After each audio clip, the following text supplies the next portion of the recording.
안녕하세요 여러분, 세계지리 스텝 바이 스텝 탐선 세계지리의 진짜곰이 진웅입니다. 자, 오늘은 벌써 19번째 시간입니다. 오늘은 좀 아쉬운지 아니면 또 여러분들은 또 아주 기분 좋은 강의일 수도 있겠는데요. 오늘 마지막으로 드디어 여러분들을 괴롭혔던 자연지리가 모두 끝나게 됩니다. 기후부터 우리 지형까지 엄청 험난한 길을 헤쳐왔는데요. 오늘 드디어 자연지리 마지막 시간입니다. 그래서 지형 오늘 마무리하고요. 다음 시간부터는 인문지리 관련된 내용 살펴볼 겁니다. 사실 이 자연지리는 굉장히 어려운 내용이 많은데요. 뒤쪽 넘어가시면 조금 재밌는 내용이 많을 거예요. 하지만 좀 원리를 통해서 이해할 수 있는 부분 조금 적어서 어떻게 보면 학습하시기엔 조금 어려울 수도 있습니다. 저는 이렇게 수업하다 보면은 기후랑 지형 쪽이 조금 더 재밌던데 많은 학생들은 기후 학습하다가 포기하고 좀 더 참아야지 하다가 지형에서 떨어져서 가고 이런 경우가 굉장히 많은데요. 기후와 지형은요 어차피 공부하는 대로 나오기 때문에 여러분들 개념 학습만 잘 해놓으시면 충분히 맞출 수 있는 문제들이 나옵니다. 여러분들을 위한 주제라고 생각하시면 더 기분이 좋으실 것 같습니다. 자, 어찌됐건 마지막 지형의 마무리를 짓기 전에 우리 지난 시간에 했던 내용 간단하게 확인해 보도록 하겠습니다. 자, 우리 지난 시간부터 해안 지형 살펴보고 있습니다. 자, 먼저 해안 지형의 형성 작용 했는데요. 해안 지형의 형성 작용을 하는 지형 형성 기구도 살펴봤죠.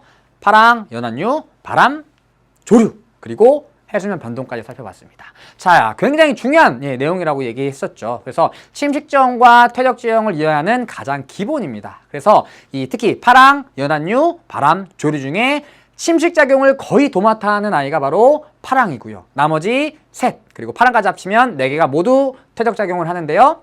파랑, 연안류, 바람은 주로 모래를, 그리고 조류는 주로 점토, 미세한 애들을 퇴적시킨다 얘기했고요. 그 다음에 해수면 변동에 의해 해수면이 상승하면 퇴적작용이, 그리고 해수면이 하강하면 침식작용이 잘 일어난다 라고 얘기했습니다. 그리고 침식지형 살펴봤었죠. 해시계, 파식대, 시스텍, 씨아치, 쪽벌, 그 다음에 해안 당국까지 살펴보았습니다. 지난 시간에 했던 내용 기억나시나요? 침식지형은 뭐 그다지 어렵지 않기 때문에 여러분들 충분히 어렵지 않게 학습하셨을 것 같습니다. 자, 오늘은 뒤에 이어서 퇴적지형 살펴볼 건데요. 그 전에 먼저 19번째 끌림 소개해드려야겠죠. 오늘은 굉장히 조그만한 섬나라를 하나 준비했습니다. 정말 가보고 싶은 곳이고요. 최근에 호주와 뉴질랜드 사람들에게 정말 최고의 여행지로 떠오르고 있는 곳이라고 합니다. 어디냐면 남태평양에 있는 사모아라는 섬입니다. 사모 오는 거죠. 뭘 사모인지 잘 모르겠지만. 자, 오늘 소개해드릴 곳은 사모 오는 곳입니다. 사모아이고요. 사모아는 오세아니아에 있는 나라이며 수도는 아피아라는 곳이래요. 동쪽에 접하는 미국령 사모아와 구별하기 위해 서사모아라고 부르기도 합니다. 미지의 세계로 알려져 있는 이곳은 10여 개의 섬으로 이루어진 남태평양의 섬나라로 원시 그대로의 자연이 살아있어 낙원이라는 말이 잘 어울리는 곳이라고 합니다.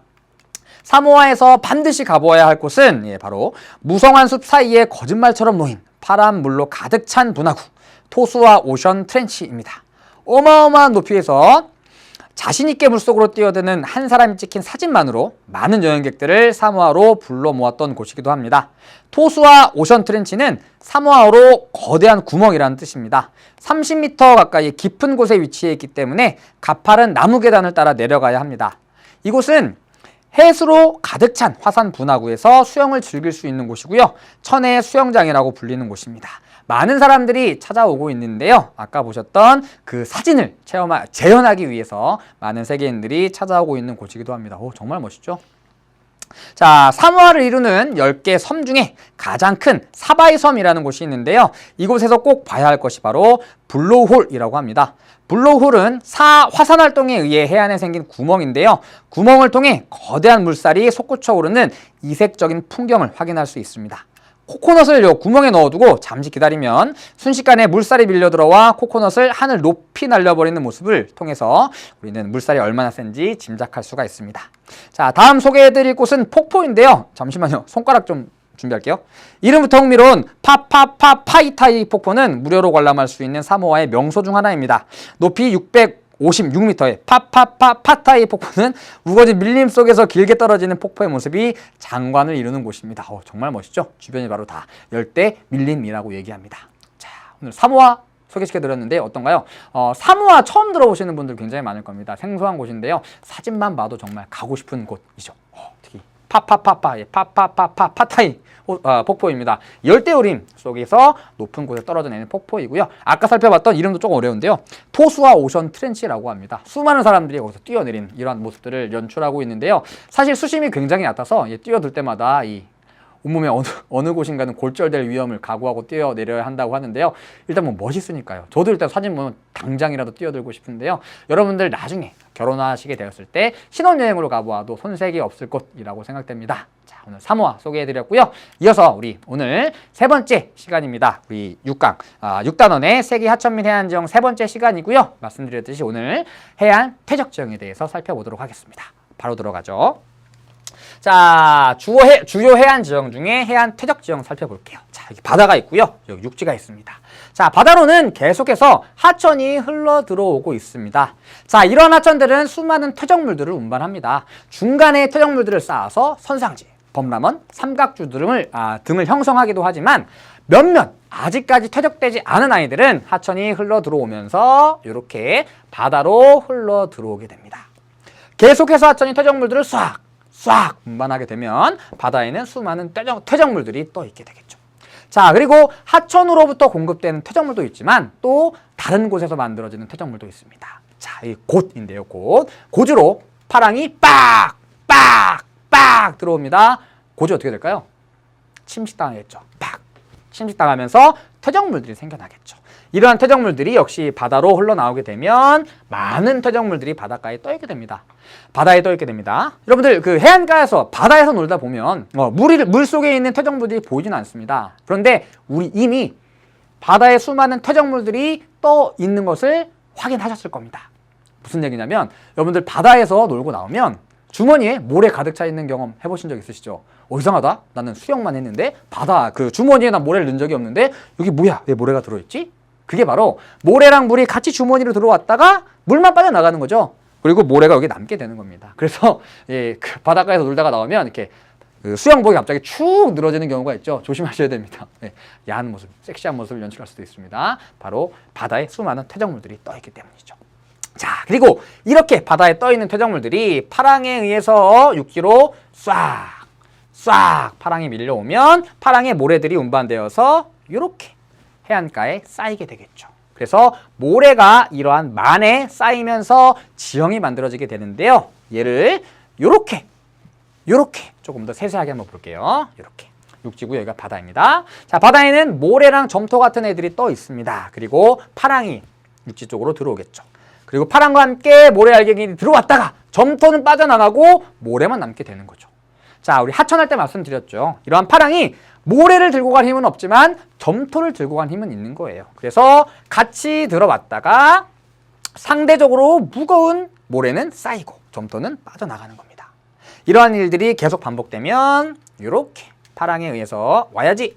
야, 파랑이 훌렁훌렁 싹 모래 쌓이고요. 또다시 반복되면 모래가 또 쌓이고요. 또 쌓이고 또 쌓이고 또 쌓이면서 이렇게 모래가 해안가에 쌓이게 되는데요. 이러한 지형을 우리 사빈이라고 얘기합니다. 이름은 어려운데요. 우리가 해안가에 갔을 때 가장 자주 봤던 여러분들이 그렇게 논일었던 그곳이 바로 이 사빈입니다. 해수욕장 일반적으로 사빈이 일반적으로 해수욕장으로 이용되거든요. 그래서 파라솔 꽂고 거기서 막 이렇게 그늘 피하기도 하고요. 막 튜브 갖고 놀다가 일로 들어와서 막 쉬곤 했었죠. 예, 거기가 바로 사빈이에요. 여러분들 놀던데. 그래서 파랑의 퇴적 작용에 의해서 만들어지는 지형입니다.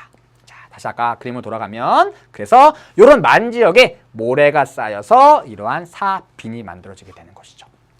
자, 두 번째 지형 볼게요. 자, 파랑이 이렇게 들어오는 경우도 있지만 이렇게 들어오는 경우도 있겠죠.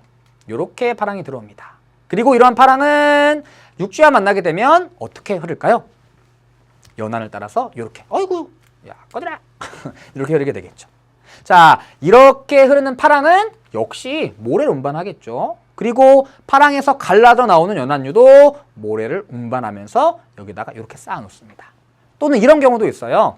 여기에 모래가 쌓여 있는 경우도 있겠죠. 여기로 연안류가 이렇게 흐르게 되면 얘네들이 밀려오면서 여기에 쌓이기도 하겠죠. 자, 이렇게 해안과 평행하게 흐르는 연안류에 의해서 발달하는 퇴적 지형인데요. 기둥같이 생겼죠. 기둥. 모래로 만들어진 기둥이라는 뜻에서 사주라고 부릅니다. 모래, 기둥이라는 뜻입니다. 그래서 이러한 만의 입구에 만들어지는 경우도 있고요. 또 이런 경우에 만들어지기도 하는데요. 자, 여기에 육지가 있고요. 여기 섬이 하나 자리 잡고 있습니다. 자, 파랑이 들어와요. 붕. 파랑은 육지와 만나면 일부는 위로 올라가겠지만 일부는 양쪽으로 갈라지겠죠. 섬 뒤에서 두 개의 연안류가 만나네요. 얘네들 만난 다음에 어디로 흘러갈까요? 일로 흘러가겠죠. 자, 섬 주변은 파랑의 작용이 강하게 작용하기 때문에 상대적으로 수면이 굉장히 막 출렁출렁 거리겠지만 섬 뒤쪽은 잔잔하겠죠. 그러면서 이렇게 섬 쪽으로 흐르는 연안류, 물의 흐름에 의해서 모래가 이렇게 쌓이게 됩니다. 시간이 계속 흐르면 더 쌓이고 더 쌓이겠죠. 쌓여야지. 자, 그럼 그 결과 육지와 섬이 연결됩니다. 이제는 바다를 헤엄치지 않고도 육지로 갈 수 있어요. 자, 이때 육지와 섬을 연결한 요것도 역시 기둥처럼 생겼죠. 사주인데요. 육지와 연계된 사주라고 얘기해서 육계사주라고 부릅니다. 이 섬은 뭐라고 부를까요? 육지와 연계된 섬이네요. 육계도라고 부릅니다. 그래서 육계사주에 의해서 육지와 연결된 섬, 그리고 육지와 육계도를 연결한 사주, 얘를 육계사주라고 부르는 것이죠. 역시 파랑과 연안류에 의해서 모래가 쌓여서 만들어진 지형이에요. 자, 그리고 여기 볼게요. 여기. 자, 여기는 굉장히 깊은 만이죠. Deep Bay. 깊은 만입니다. 자, 여기에는 파랑의 작용이 미처 강하게 미치지 못한다 그랬죠. 파랑이 밀려옵니다. 가야 돼. 나는 가야 돼. 미처 가지 못하고 힘이 약해지는 겁니다. 자, 파랑의 힘은 잘 미치지 못하지만 대신에 무엇이 강하게 작용한다 그랬죠? 하루에 2번씩 물이 들어왔다가 들어와야 되는데요. 들어왔다가 나갔다, 들어왔다 나갔다를 반복하면서 조류의 영향을 잘 받게 됩니다. 그러면서 이런 일이 일어나게 되는 것이죠. 자, 여기가 육지고요. 여기가 바다예요. 자, 하루에 2번씩 해수면이 높아졌다가 그리고 낮아졌다가를 반복합니다. 다시 낮아졌다가를 반복합니다. 그리고 해수면의 높이가 높아질 때는 바다에서 육지 쪽으로 밀물 밀려오고요. 그리고 해수면의 높이가 낮아질 때는 육지에서 바다로 썰물이 빠져나가겠죠. 밀려 들어오는 밀물, 빠져나가는 썰물 두 개를 합쳐서 조류라고 한다고 했죠. 조류. 자, 조류는 파랑에 비해서 상대적으로 힘이 약한 편이에요. 그래서 파랑은 모래를 운반합니다. 반면에 얘는 모래보다 크기가 작은 뭐 운반한다 그랬죠? 점토 운반합니다. 그래서 점토와 같이 굉장히 미세한 퇴적물을 운반하는데요. 이 바다에 점토와 같이 미세한 이들이 이렇게 떠 있는 거죠.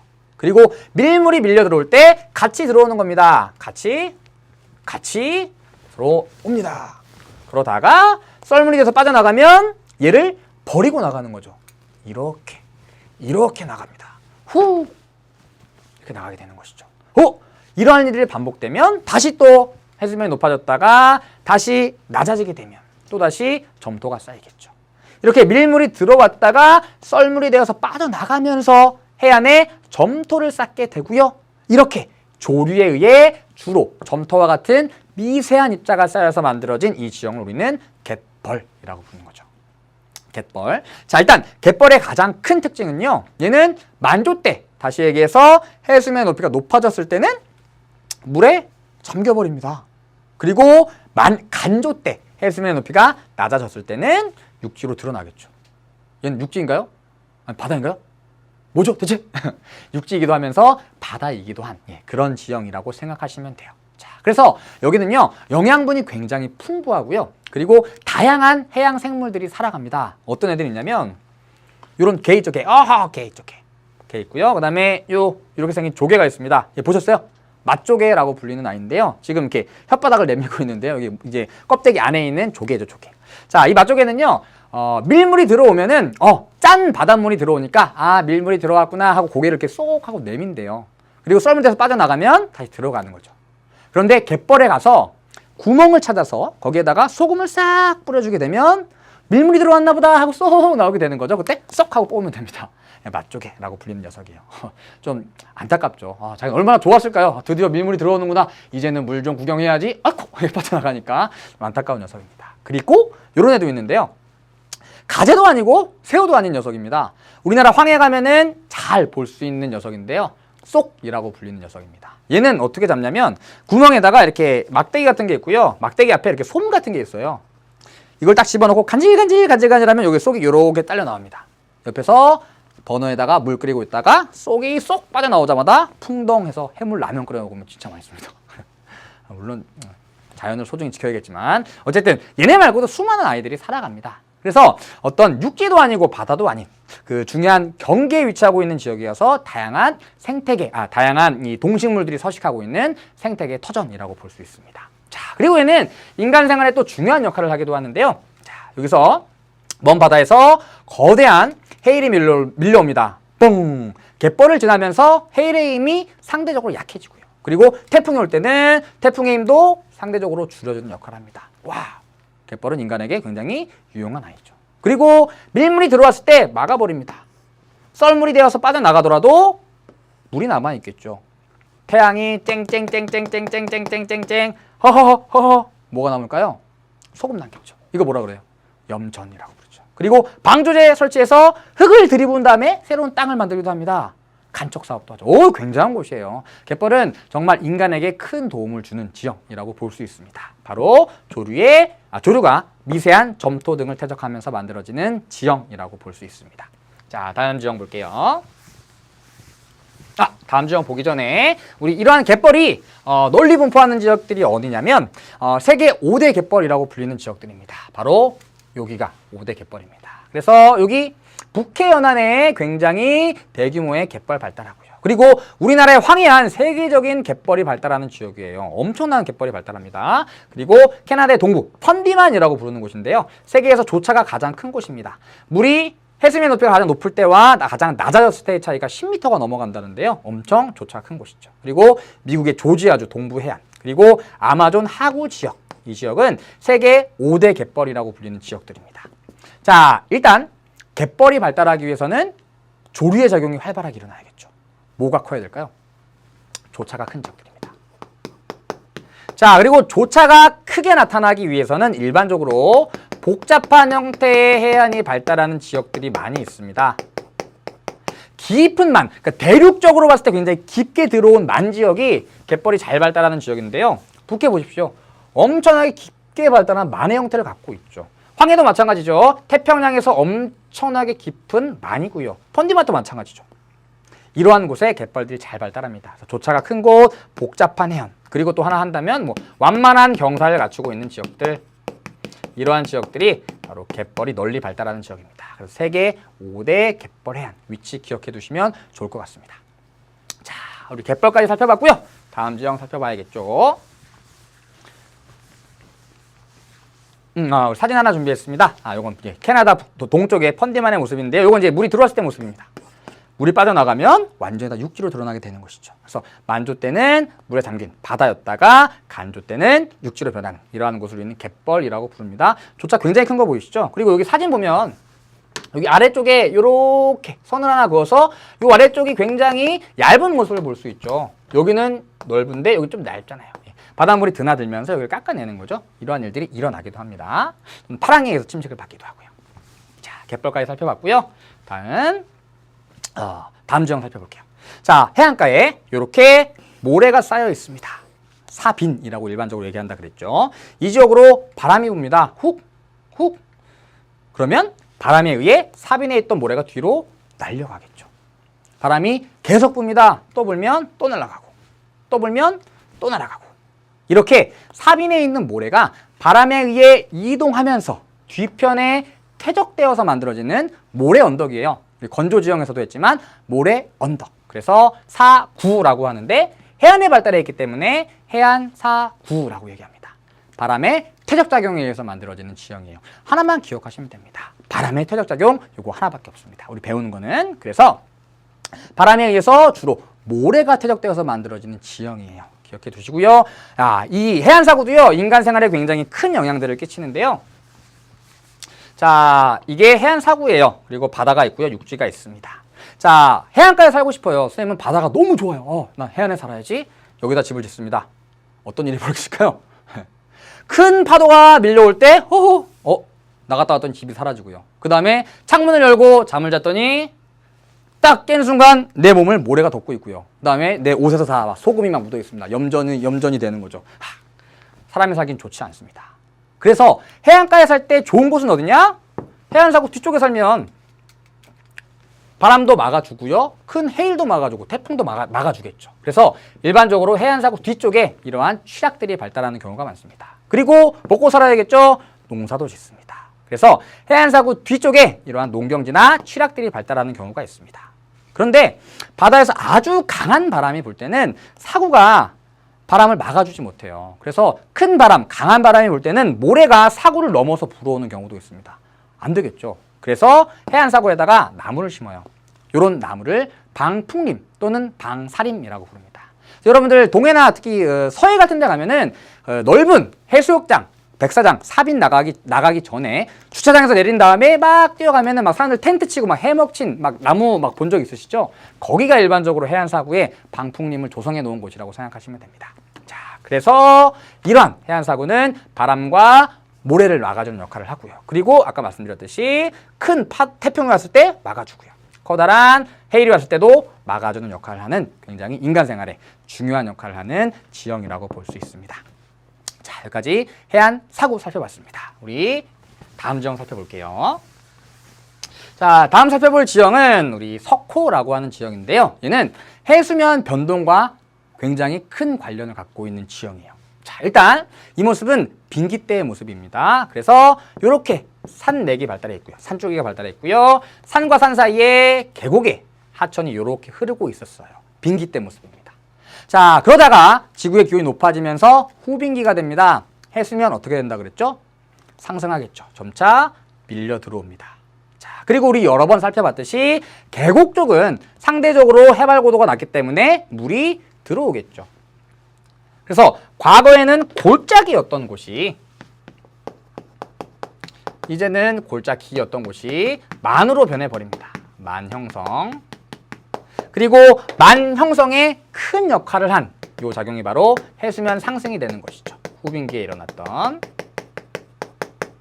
자, 이렇게 많이 형성된 이후에 이 지역으로 파랑이 들어옵니다. 그리고 파랑이 여기에 부딪힌 다음에 연안류가 되어서 이렇게 해안과 평행하게 흐르는 연안류가 발생하는 경우가 있어요. 자, 연안류는 여기 있는 모래를 밀어내기도 하고요. 또 연안류가 가지고 오는 모래들이 여기에 만해 입구에 퇴적되기도 하는데요. 그 결과 연안류에 의해서 모래가 이렇게 쌓이게 되는 것이죠. 시간이 더 지나면 또 쌓이고 또 쌓이고 결국엔 만해 입구를 가로막아버리게 됩니다. 자, 이렇게 연안류와 파랑에 의해서 길다란 기둥 모양의 모래로 이루어진 이러한 지형을 우리는 사주라고 한다 그랬죠. 기둥 주자를 써서. 그래서 만이 형성되고요. 만의 입구에 만입부라고 부릅니다. 만의 입구 부분에 사주가 형성되는 거죠. 그러면 예전에 과거에 만이었던 곳은 사주에 의해서 만의 입구가 가로막혀 버렸네요. 이제 뭐가 되는 거예요? 더 이상 바다가 아니죠. 호수가 되는 거죠. 이 호수를 우리는 석호라고 부릅니다. 석호. 자, 그리고 석호의 입구를 가로막은 이 사주는 역시 모래로 이루어져 있죠. 그래서 이렇게 해수욕장으로 이용되는 경우가 많아요. 자, 그런데 석호에서 중요한 것은 바로 지금부터인데요. 우리 해안지형은 우리 그 한국지리에서는 조금 깊게 다루는 경우가 많은데요. 세계지리에서는 아주 깊게 다루는 경우는 별로 없습니다. 그런데 이 석호는 여태까지 나왔던 문제들을 살펴보면 굉장히 해안지형 중에서도 깊이 있게 다루는 경우가 많이 있더라고요. 그래서 조금 어려운 내용까지 같이 살펴볼게요. 자, 석호는 사주에 의해서 만의 입구가 가로막혀 만들어진 호수입니다. 그런데 과거에는 하천이 흐르던 계곡이었죠. 만의 입구가 가로막힌 다음에도 여전히 하천은 흐르겠죠. 물이 계속 흘러 들어오네요. 호수의 수위가 점점 높아집니다. 그러다가 어떻게 될까요? 얘가 터져버리는 겁니다. 팍! 물이 샥 빠져나가고요. 다시 연안류가 모래를 쌓으면 다시 가로막히게 되는 것이죠. 그래서 뚫렸다 막혔다, 뚫렸다 막혔다, 뚫렸다 막혔다를 반복하게 됩니다. 자, 그럼 첫 번째. 우리 일반적으로 바다와 같이 짠물, 나트륨, 염분을 포함하고 있는 물을 염수라고 부릅니다. 그리고 육지 쪽에 염분을 포함하고 있지 않은 안짠물, 요거는 그냥 담백한 맛을 지니고 있어서 담수라고 부릅니다. 물론 그렇지 않고요. 담수와 염수. 그런데 얘는 담수인가요? 염수인가요? 담수도 아니고 염수도 아니에요. 하천은 담수예요. 흘러 들어옵니다. 염수인 바다도 드나드는 곳이죠. 그래서 담수와 염수가 만나는 곳입니다. 자, 어려운 말로 기수라고 하는데요. 중요한 건 그게 아니고요. 이 석호의 물은 염분이 포함되어 있을까요? 포함되어 있지 않을까요? 얘는 포함되어 있는 겁니다. 핵심은 염분이 포함되어 있다가 핵심입니다. 그러면 농업용수로 이용할 수 있을까요? 식수로 이용할 수 있을까요? 안 되겠죠. 바닷물 먹어보셨죠? 안 되겠죠. 농작물한테 줍니다. 똑같이 되는 거죠. 농업용수로 이용 불가능하고요. 식수로도 이용이 불가능합니다. 염분을 포함하고 있구나. 이 사실을 아셔야 됩니다. 염분을 포함하고 있구나. 자, 그리고 얘는 시간이 흐름에 따라 변화하게 되는데요. 어떻게 변화를 하게 되냐면 얘를 요렇게 다시 볼게요. 요렇게. 자, 여기가 석호고요. 이게 사주가 되는 거죠. 간단하게 표현한 겁니다. 그리고 석호로는 하천이 흘러 들어오겠죠. 자, 그런데 이 하천은 퇴적물을 운반하겠죠. 하천이 흘러 들어오면서 퇴적물을 요렇게 운반하게 됩니다. 그리고 석호로 들어온 퇴적물은 둥둥둥둥 떠 있다가 어떻게 될까요? 아래로 가라앉겠죠. 이러한 일들이 계속 반복되면 퇴적물들이 쌓이면서 결국엔 석호가 완전히 충적지로 변해버리게 되는 겁니다. 왜냐하면 하천이 퇴적물들을 계속 운반하기 때문에. 자, 그 결과 이 석호는 충적지로 변해버리고요. 충적지는 일반적으로 비옥하기 때문에 농경지로 이용되는 경우가 많죠. 자, 시험 문제는 어떤 게 나오냐면 일단 석호는 시간의 흐름에 따라 면적이 축소되는 곳이다. 그렇죠? 그리고 충적지로 변해버리는 겁니다. 자, 그리고 농사 짓는다 그랬죠. 자, A가 있고요. B가 있어요. 얘는 당연히 B가 있습니다. 어떤 물을 이용할까요? 당연히 하천을 이용하겠죠. 하천으로부터 농업용수를 공급받아서 농사를 짓는 곳이에요. 이건 좀 옆에서 봐서 그런데요. 위에서 보면은 충적지가 점점 넓어지면서 석호의 크기가 작아지거든요. 그러니까 석호가 남아있는 경우가 있습니다. 그 경우에 석호의 물을 농업용수로 이용한다? 네, 옳지 않은 내용이란 얘기예요. 자, 그래서 석호는 시간이 흐름에 따라 면적이 축소된다. 그리고 염분을 포함하고 있어서 농업용수로는 이용할 수 없다. 자, 자료 몇 개 볼게요. 자, 첫 번째 자료는 우리 오늘 배웠던 해안 퇴적지형과 관련된 내용입니다. 자, 첫 번째 육계의 사주 있죠? 육지와 섬을 연계한 사주입니다. 그리고 육계 사주에 의해서 육지와 연계된 섬을 우리는 육계도라고 부르고요. 그리고 만 쪽에 파랑이 분산되는 만 쪽에 모래, 파랑과 연안중에 의해서 모래가 쌓이면서 사빈 만들어지고요. 그 다음에 만의 입구를 사주가 가로막으면서 석호가 만들어지게 되는 것이죠. 이거 바로 석호가 되는 겁니다. 자, 다음. 자, 왼쪽은 여러분 교재에 있는 이제 석호의 형성 과정입니다. 그래서 해수면 상승 이전에는 이렇게 하천이 흐르고 있고 해안선이 여기에 자리 잡고 있었던 것이죠. 그러다가 해수면이 상승합니다. 그러면은 계곡 쪽으로 물이 들어오게 되면서 얘가 만으로 변해버리는 겁니다. 그리고 시간이 지나면 요 만의 입구에 사주가 이렇게 발달하게 되겠죠. 그리고 시간이 더 흐르면 여기까지 다 만들어지면서 입구를 완전히 가로막아 버리겠죠. 그리고 뚫렸다 막았다를 반복한다 그랬죠. 그리고 중요한 건 요거죠. 여기에도 퇴적물들이 쌓이면서 석호의 크기가 점점 작아지는 겁니다. 시간이 더 흐르면 얘가 이렇게 쌓이고요. 또 이렇게 쌓이고 이렇게 쌓이면서 석호가 완전히 충적지로 변해버리는 일이 나타난다. 이런 얘기가 되는 것이죠. 자, 오른쪽은 이제 석호의 실제 사진이에요. 그래서 여기가 이제 석호가 되고요. 여기가 사주가 되겠죠. 그래서 만의 입구를 사주가 가로막아서 만들어지는 지형이 바로 석호다. 기억해 두시고요. 그리고 중요한 것. 얘는 뭐와 관련이 있다고요? 후빙기 해수면 상승.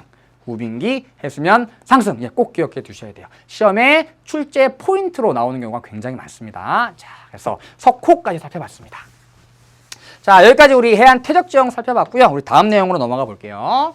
자, 다음 내용은 해안의 이용과 관련된 내용입니다. 우리 해안 침식지형 그리고 퇴적지형에 비해서는 굉장히 소프트한 내용이니까요. 그냥 쭉쭉쭉 살펴볼게요. 자, 먼저 항만 도시로 이용됩니다. 교역에 이용되죠. 쉽게 얘기하면 해안에 항구를 만든다. 이런 얘기입니다. 다음 두 번째, 관광 및 레저의 장소로 이용되기도 하죠. 여러분들이 해안을 이용하는 가장 대표적인 유형이죠. 여러분들 뭐 해안가 가가지고 막 낚시하거나 막 갯벌에서 막 뭐 채취하거나 뭐 이러진 않죠. 그래서 관광 및 레저, 해수욕 즐기고요. 그다음에 패러글라이딩도 타고요. 관광 및 레저의 장소로 이용되기도 하고요. 그 다음에 갯벌은 굉장히 다양하게 이용되는데요. 아까 말씀드렸듯이 양식하기도 하고요. 염전 만들어서 소금 얻기도 하고요. 간접 사업이 이루어지는 곳이기도 합니다. 자, 그리고 최근 해안 개발로 인해서 해안 지역 및 생태계가 파괴되는 문제점이 발생하고 있는데요. 자, 어떤 거냐면 사진으로 먼저 볼게요. 자, 이거 지금 도로예요, 도로. 도로인데 여기가 완전히 무너져 버렸죠. 뭐야? 이 사람도 어떻게, 뭐야? 개가 여기 쳐다보고 있습니다. 신기하네. 쳐다보고 있죠. 잘려 나간 겁니다. 오른쪽 봅시다. 자, 여기도 마찬가지로 여기가 뚝 깎여 나갔는데요. 잘 보면 아시겠지만 원래는 여기까지 이렇게 모래가 쌓여 있었겠죠. 파랑이 이렇게 들어오면서 계속해서 이 육지에 있는 모래를 깎아내는 겁니다. 자, 이러한 작용을 우리 해안 침식이라고 부릅니다. 해안 침식. 해안 침식에 의해서 육지에 있던 모래가 바다로 또는 뒤로 날아가게 되는 것이죠. 자, 이러한 해안 침식은요, 자연적인 현상입니다. 왜냐하면 파랑은 계속해서 들어왔다 나가고 바람이 계속 부니까. 그런데 최근에 이 인간의 활동에 의해서 해안 침식이 보다 빠르게 진행되고 있다는 것이 큰 문제입니다. 자, 무슨 얘기냐면, 자, 벽이 하나 있어요. 선생님이 벽에다가 공을 던질 겁니다. 빡! 세게 던지면 빡! 세게 튕겨 나오겠죠. 이번엔 약하게 던져볼게요. 공. 후아! 동! 이렇게 나오겠죠. 자, 뭐냐면 세게 던지면 그만큼 세게 튕겨 나오고요. 약하게 던지면 그만큼 약하게 튕겨 나오겠죠. 자, 무슨 얘기냐면 해안가 봅시다. 자, 원래는 이런 곳이었어요. 원래. 자, 파랑이 드나듭니다. 훅! 훅! 쿡! 훅! 쿡! 천천히 올라갔다가 천천히 빠져나왔었겠죠. 그런데 여기에 방호벽 같은 걸 만들고 집 만들고 도로로 이용하기 시작한 거예요. 자, 원래는 얘가 없었을 때는 여기까지 파도가 철썩! 철썩! 이렇게 빠져나갔던 건데 이걸 만드니까 어떻게 되는 건가요? 철썩팍! 철썩팍! 철썩팍! 이렇게 빠져나가는 거죠. 팍팍팍팍! 그러면서 여기를 깎아내는 겁니다. 얘가 무너져 내리겠죠. 그 결과 아까 봤던 사진처럼 뒤로 갑시다. 이렇게 되는 겁니다. 얘가 무너져 내리는 거죠.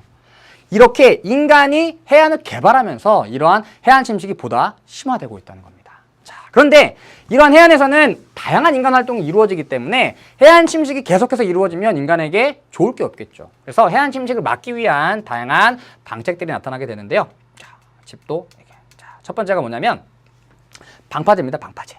파랑의 힘을 상대적으로 약화시켜주는 역할을 하고요. 두 번째는 여기 그로인이라고 하는 시설물입니다. 그래서 육지에서 바다 쪽으로, 바다와 수직으로 만들어 놓은 시설물입니다. 이렇게. 자, 얘는 어떤 역할을 하냐면 그림으로 볼게요.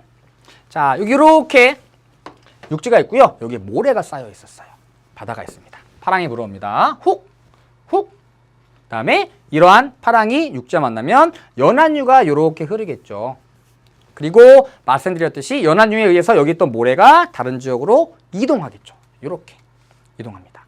또다시 이런 일이 반복되면 또다시 연안유가 모래를 이동시키고 다시 또 반복되면 계속해서 없어지겠죠. 자, 이러한 일을 막기 위해서 만든 게 그로인이에요. 여기다 이렇게 만들어 놓은 거죠. 그래서 파랑이 들어와서 이렇게 연안유가 흐르더라도 여기 있던 모래가 다른 쪽으로 쓸려 내려가지 않고 요 안에 이렇게 쌓이도록 만들어둔 이러한 시설물입니다. 그래서 이렇게 모래가 빠져나가지 않도록 만든 시설물이죠. 이게 바로 그로인이에요. 그래서 우리 아까 봤던 그로인 사진 있죠? 요게 바로 그로인이 되는 겁니다. 여기 이렇게 모래 쌓여 있는 거 보이시죠? 이렇게 쌓여 있습니다. 이렇게. 모래가 다른 곳으로 이동하지 않도록 여기에 가둬두는 역할을 하는 게 바로 그로인입니다. 자, 다음 두 번째. 이건 책에 안 나와 있는 건데요. 종종 나오는 내용이라서 하나 더 살펴볼게요. 자, 다음 역시 해안 침식을 막기 위한 방책인데요. 두 번째는 모래 포집기라고 하는 시설물입니다. 자, 모래를 야구에서 공 받는 사람 포수라 그러죠. 받는 겁니다. 받아서 모으는 겁니다. 받아서 모으는 거예요. 야, 내 거야. 야, 줘. 모으는 거죠. 모래를 받아서 모으는 시설물이라는 뜻이에요. 자, 어떤 거냐면 모래 포집기는 굉장히 다양한 유형이 있는데요. 대표적인 거 두 개만 소개시켜 드릴게요. 자, 여기에 모래가 쌓여 있습니다. 여기로 바람이 계속 불면 이 모래 어떻게 될까요? 날아가겠죠. 훅! 팍! 다음에 팍! 날아가겠죠. 다시 팍! 다시 팍! 날아가겠죠. 오, 안 돼. 아까워. 모래가 점점 없어지니까 침식됩니다. 이러한 일을 막기 위해서 여기다가 포수를 하나 두는 겁니다. 그러면 바람이 해서 모래가 날아가더라도 툭 걸리겠죠. 또 바람이 불면 툭 걸리겠죠. 받아서 모으는 시설물인 거죠. 얘가 바로 모래 포집기입니다. 자, 모래 포집기는 이런 형태도 있어요. 자, 여기 역시 모래가 있고요. 얘가 파랑이 영향을 미치게 되면 파랑이 들어왔다가 싹 빠져나가면서 모래를 가지고 가겠죠. 훔쳐갑니다. 이 도둑놈! 이러한 일을 막기 위해서 여기다가 모래 포집기를 설치하는 거죠. 그러면 바닷물이 들어왔다가 빠져나가면서 턱! 걸리게 되는 거죠. 턱! 걸리게 되는 거죠. 그래서 역시 모래를 모으는 역할을 하는 게 바로 모래 포집기입니다. 자, 핵심은 이 그로인이랑 모래 포집기 모두 뭘 막기 위한 것이냐? 해안 침식을 막기 위한 것이다. 이렇게 생각해 두시면 됩니다. 그래서 우리 그로인과 모래 포집기까지 알아봤습니다. 자, 그럼 다음 주제로 넘어가 볼게요. 이제 거의 다 끝났어요. 자, 세 번째, 해양과 해양 개발입니다. 자, 우리 첫 번째 나오는 내용이 해류인데요. 우리 해류 간단하게 살펴봤었죠. 그래서 우리 대기 대순환에서 해류가 순환을 하는데요. 북반구에서는 오른쪽으로, 남반구에서는 왼쪽으로 이렇게 순환을 한다 그랬습니다. 그리고 저위도에서 고위도로 흘러가는 물의 흐름은 따뜻해요. 난류. 반면에 고위도에서 저위도로 흘러내려오는 물의 흐름은 차가워요. 한류. 이렇게 되는 것이죠. 그래서 북반구와 남반구의 모습을 살펴보면 북반구에서는 이렇게 해류가 순환하고 있고요. 남반구에서는 이렇게 순환을 하고 있죠. 가끔 이 전남력에 대해서 물어보는 학생들이 있던데요. 이거 깊게 공부하지 않으셔도 됩니다. 그냥 북반구에서는 오른쪽으로 돌아요. 남반구에서는 왼쪽으로 돌아요. 이 정도만 알고 계셔도 돼요. 자, 그리고 저위도에서 고위도로 올라가는 이 물의 흐름 따뜻합니다. 난류이고요. 그리고 고위도에서 저위도로 흘러내려가는 이 물의 흐름 차갑습니다. 한류가 되는 것이죠. 그리고 꼭 기억해 두셔야 되는 해류, 벵겔라 해류, 한류입니다. 한류가 흐르면서 여기에 사막이 만들어지죠. 여기가 바로 나미부 사막. 그리고 일로 와서 여기에 페루해류 역시 한류입니다. 한류가 계속해서 흐르면서 대기가 안정되고 비가 적게 내리면서 기다란 아따까마 사막이 만들어지게 되는 것이죠. 그래서 해류에 의해서 이러한 지형들이 만들어지기도 합니다. 자, 그리고 바다는 인간 생활에 다양하게 이용되는데요. 일단 물고기를 잡는 데도 바다가 이용됩니다. 자, 그 중에서 난류, 따뜻한 물을 좋아하는 물고기가 있고요. 한류, 차가운 물을 좋아하는 물고기도 있어요. 인간도 마찬가지죠. 따뜻한 거 좋아하는 애가 있고요. 차가운 거 좋아하는 애가 있습니다. 여러분들 목욕탕 가면은 저희 아버지랑 꼭 목욕탕을 가면은 온탕이 아니라 열탕이 들어가십니다. 아, 뜨거워 죽겠는데 들어오라 그래가지고 온수를 트십니다. 그래서 해류를 발생시키고 뜨거워 죽겠는데 이것과 같은데 막 열탕에 있다가 나오면 막 뻘개지는 거죠. 나는 너무 뜨거워 죽겠는데 아버지는 뜨거운 물을 좋아하세요. 저는 차가운 물을 좋습니다. 와, 첨벙하고 막 이거 알죠? 머리가 좋아지는 것 같아. 냉탕을 좋아합니다. 물고기도 마찬가지입니다. 따뜻한 물 좋아하는 애가 있고요. 차가운 물 좋아하는 애가 있어요. 자, 그런데 난류와 한류가 만나는 곳이라면 따뜻한 물 좋아하는 애, 찬물 좋아하는 애 둘 다 있겠죠. 이런 곳을 우리는 조경수역이라고 부릅니다. 그래서 어디가 있냐면 여기가 있어요. 첫 번째, 북대서양 해류라는 난류와 동그린란드 해류라는 한류가 만나는 요 지역. 조경수역이고요. 여기도 있습니다. 쿠로시오 난류랑 쿠릴 한류랑 만나는 요 지역. 북태평양 어장인데요. 역시 조경수역입니다. 영양분도 굉장히 풍부하고요.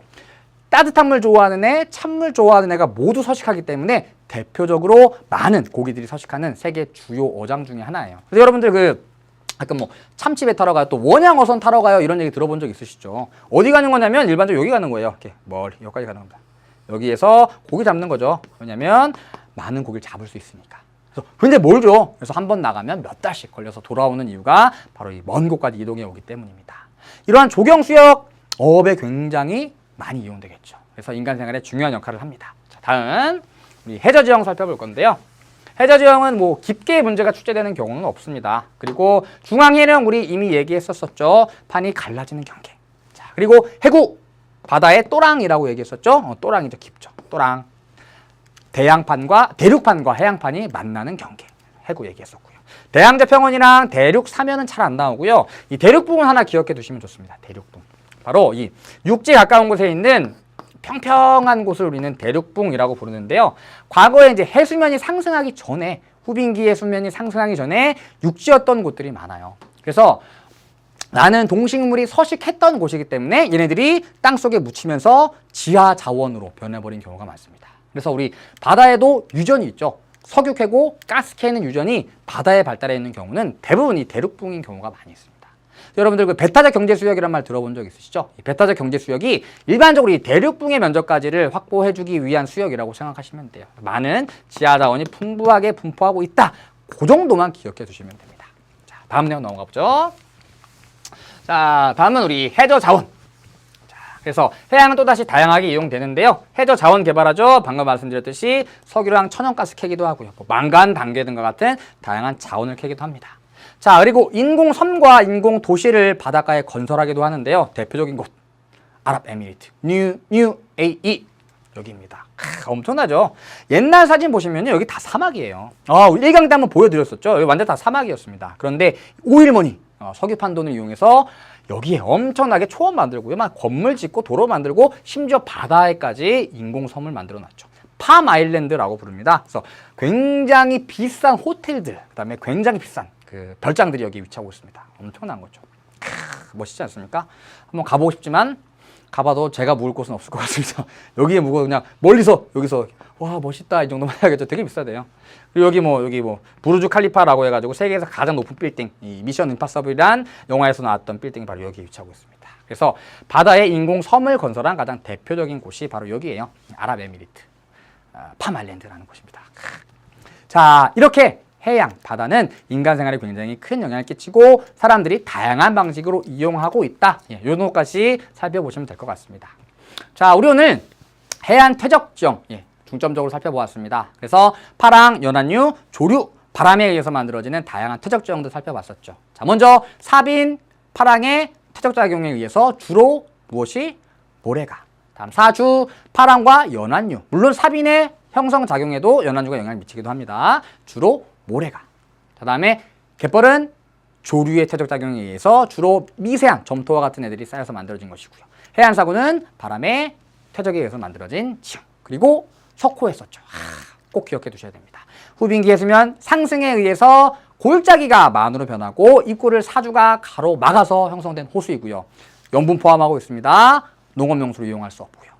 그리고 시간이 흐르면 하천이 운반하는 퇴적물에 의해서 점차 크기가 작아지다가 결국에는 없어져 버리는 지형입니다. 자연적으로는 그런데요. 이제 사람들이 이제 석호를 많이 인간 생활에 이용하기 때문에 없어지지 않도록 인위적으로 이제 손을 써오는 경우가 굉장히 많이 있습니다. 우리나라에서도 동해안의 석호가 굉장히 많이 발달합니다. 자, 오늘 배웠던 내용 문제로 풀어보도록 하겠습니다. 자, 첫 번째, 여러분 교재 81페이지에 있는 스스로 풀어보기 2번 문항입니다. 자, 그림은 해안 지형을 모식적으로 표현한 것이래요. A부터 E 지형에 대한 설명으로 옳지 않은 것을 고르랍니다. 자, 일단 A부터 E 지형이 어떤 지형인지 살펴봐야겠네요. 자, A부터 봅시다. A 보기 전에 B부터 보면 좋겠네요. 자, B를 봤더니 고재 발달해 있는 급경사의 절벽이네요. 자, 바다에서 침식에 의해 발달한 절벽 해직대가 되고요. 그리고 해식의 앞쪽에 평탄한 땅이 만들어져 있네요. 얘가 바로 파식대가 되는 것이죠. 자, 그리고 D, 바다에 고재, 동굴이 뚫려 있네요. 뭐죠? 해식 동굴, 줄여서 해식동이라고 얘기합니다. 그리고 얘는 육지에서 떨어져 나온 바위 섬이네요. C 스택이 되는 것이죠. 자, 그리고 C 안 했네요. C는 만에 만들어진, 파랑에 의해서 모래가 쌓여져 만들어진 사빈이라는 지형입니다. 그래서 C스택, 해식동, 파식대, 해식에는 우리 지난 시간에 했던 해안 침식 지형이고요. 사비는 오늘 했던 해안 퇴적 지형입니다. 그래서 파랑과 연안류의 퇴적 작용. 얘는 파랑의 침식 작용에 의해서 만들어진 지형들이죠. 선지 보죠. 1번 A. 간조 때 드러나고 만조 때 바닷물에 잠긴다. 이게 여러분들을 살짝 꼬시는 매력적인 오답인데요. 자, 일반적으로 간조 때 드러나고 만조 때 바닷물에 잠기는 곳은 갯벌입니다. 갯벌. 갯벌이네. 틀렸어? 아니에요. 파식대도 만조 때는 잠겼다가 간조 때는 드러납니다. 자, 얘가 만약에 이렇게 형성되어 있는데 만조 때 잠기지 않는다면 해식에까지 파랑이 도달할 수가 없겠죠. 그래서 만조 때 물이 들어차면은 빡빡 간조 때 빠져나가서 파식대가 드러나는 경우가 많은 거예요. 물론 만조 때 잠기지 않는 부분들도 있습니다. 하지만 간조 때 드러나고 만조 때 바닷물에 잠긴다. 맞는 얘기예요. 그래서 1번은 정답이 아니고요. 2번 B. 해식에 파랑의 침식작용으로 형성되었다. 맞죠? 옳은 내용. 다음 3번 C. 사빈. 파랑과 연안류에 의해 모래가 퇴적되어 형성되었다. 맞죠? 다음 4번 보죠. D. 해식동이고요. 파랑 에너지가 분산되는 곳에 잘 발달한다? 아니죠. 분산되는 곳에는 퇴적지형 발달하고요. 집중되는 곳에 해식동과 같은 침식지형이 발달합니다. 그래서 4번이 옳지 않은 내용이네요. 정답이고요. 마지막 5번도 보죠. 시스텍이고요. 육지 일부가 침식작용을 받아 분리되어 형성되었대요. 그렇죠. 눈에 보이진 않지만 아마도 예전에 여기가 이렇게 생겼을 것이다 라는 거를 짐작해 볼 수 있겠죠. 얘네들이 침식작용에 의해서 깎여 나간 겁니다. 그래서 분리되어 형성된 지형입니다. 정답은 4번이고요. 다음 문제 볼게요. 자, 여러분 교재 84페이지의 심화 문제 2번입니다. 자, 가나 해안에 대한 노트 필기의 일부래요. 이에 대한 설명으로 옳지 않은 것을 고르랍니다. 자, 가와 나가 제시되어 있는데요. 모양을 보고도 알 수 있지만 이미 설명에서 여기가 어떤 곳인지 알려줬네요. 빙식곡이 침수되어 형성되었대요. 빙하에 의해서 침식된 골짜기에 물이 들어와 형성되었대요. 뭔가요? 피오르 해안이 되겠죠. 자, 다음에 여기 하식곡, 하천에 의해서 침식을 받아 형성된 골짜기에 물이 들어와 형성되었대요. 얘가 리아스식 해안이 되는 것이죠. 그래서 뉴질랜드의 지도인데요. 남섬의 끝부분에는 피오르 해안이, 그리고 남섬의 저기 북쪽에는 리아스식 해안이 발달해 있습니다. 자, 선제 볼게요. 자, 피오르 해안은 리아스식 해안보다 마니뿌의 수심이 깊대요. 자, 얘는 빙하에 의해서 침식을 받은 골짜기에 물이 들어와서 만들어진 겁니다. 빙하의 침식작용의 특징 뭐라 그랬죠? 넓고 깊게, 넓고 깊게 얘기했었죠. 당연히 빙하에 의해서 침식을 받았으면 만의 입구 부분의 수심이 얘보다 깊겠죠. 맞는 선지고요. 2번, 가나무도 지반이 융기하여 형성되었다. 자, 우리 피오르 해안과 리아스식 해안은 둘 다 복잡한 형태의 해안이라고 얘기했습니다. 이러한 복잡한 형태의 해안은 무엇과 관련이 있다고 했죠? 해수면 상승과 관련이 있습니다. 해수면이 상승하면서 물에 잠긴 거죠. 그래서 지반 융기가 아니라 해수면 상승과 관련이 있고요. 만약 지각 변동에 의해서 만들어진다면 융기가 아니라 침강해야겠죠. 옳지 않은 것은 2번이에요. 정답은 2번이고요. 나머지 선지도 볼게요. 자, 3번, 가나모도 후빙기 해수면이 상승한 곳이다. 맞죠. 다음 4번, 가는 피오르 해안, 나는 리아스식 해안이래요. 맞죠.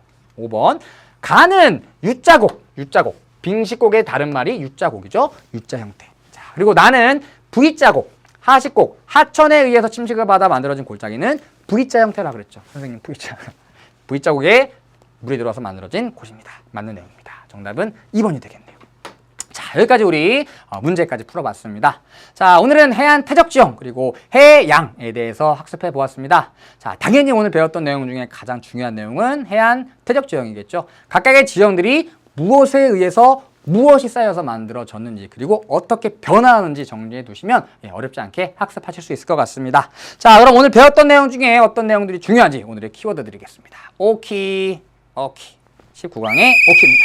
자, 첫 번째, 파랑이나 연안위에 의해서 해안에 퇴적된 모래사장 많이 들어보셨죠? 이거라고 하고요. 주로 연안위에 의해서 만들어진 해안의 모래톱은 길다란 형태를 얘기합니다. 자, 다음 두 번째, 이 지형은 만의 입구가 사주에 의해 막혀 형성된 호수래요. 우리 호수 하나밖에 안 했네요. 시간 흐름에 따라 면적이 이렇게 된답니다. 다음 세 번째는 갯벌 해안과 관련된 내용이고요. 마지막, 한류와 난류가 형성되는 곳. 와, 고기가 되게 많습니다. 적어보시기 바랍니다.